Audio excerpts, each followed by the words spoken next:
So, gonna do a little bit different video this time around. I want to talk a little bit about Coca-Cola and how its dividend has increased, unsurprisingly. I'm trying to make a dividend-based portfolio, and increasing the dividend is a huge part of it.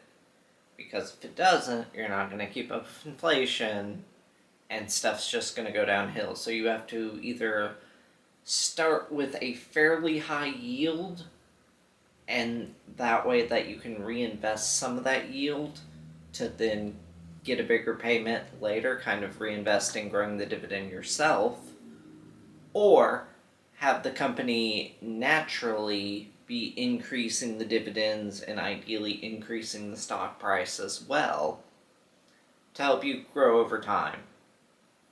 And for me, personally, I've kind of tried to focus a little bit on both of those, as well as I do a little bit of yield chasing as well, and buying stuff that maybe I shouldn't buy, maybe it'll work out, I don't know. Stuff of that nature that usually has a higher dividend to start with, such as Verizon at 7%, or like Altria that was at like 9%, but the stock did go up. So you never know how it's going to turn out, actually. But Coca-Cola announced its 62nd year in a row of increasing the dividend, no surprise there. So now we've got, instead of a 48.5 cents per share per quarter, now it's up to 51 cents per share per quarter thing, which is about a 5% increase. So that's kind of beating inflation or maintaining at inflation, depending on where you think inflation is. If you follow the official numbers and kind of believe inflation's now at the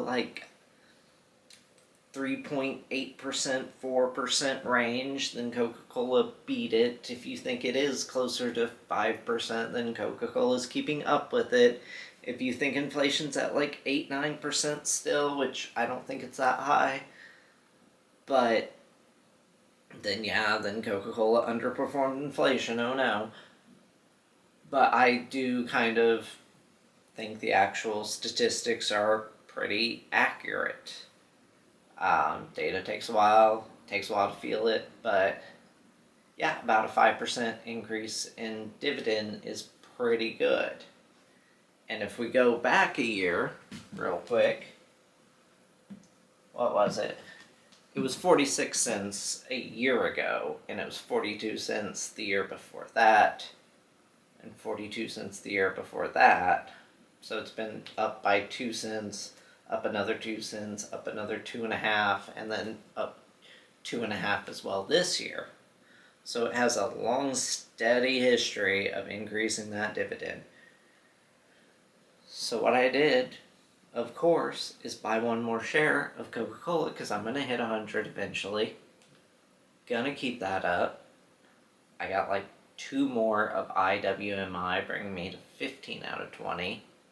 Because that's a cover called ETF. That's my yield chasing part of my strategy, which is generally not a good thing to do, but I want to see how it works out.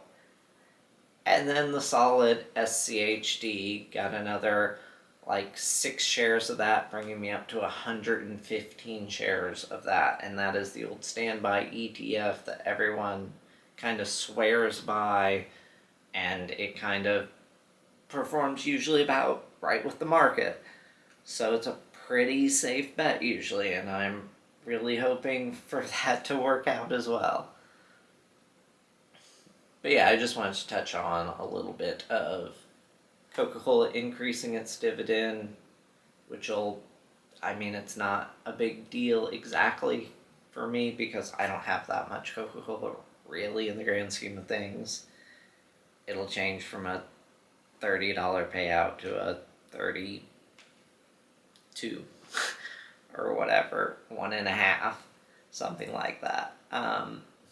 So yeah, my plan is to make an end of the quarter update and kind of how much I got in dividends and the bond coupon payment versus how much my bills are and kind of what the difference is and how much I need to increase this by to cover my bills and like when I can expect that to happen.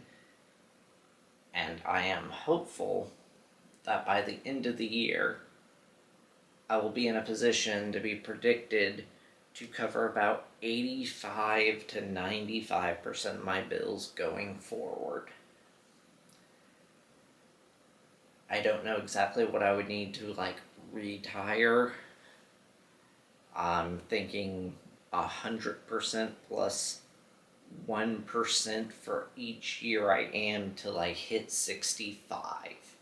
So say you're 40, compounded, of course. So if you're 40, you got 25 years left, compounding 1% would mean you need about 130-ish%. I haven't checked the math, I'd have to do that, but that's kind of a rough estimate of where I would want to be before I would just pull that trigger and be like, I'm done, I'm going to at least part-time. And if you're at 100% and you're covering all your bills with your dividends and your coupons, it makes it easier to acquire more stock. The whole snowball, get that thing rolling. And things like this, if it's mostly in this lower yielding stuff like Coca-Cola, when they increase more than inflation, that pushes you along that much quicker without you having to actually invest more money. So that's my little update and my little rant. So thanks for watching, guys. Until next time, I'm going to go try and learn more Japanese.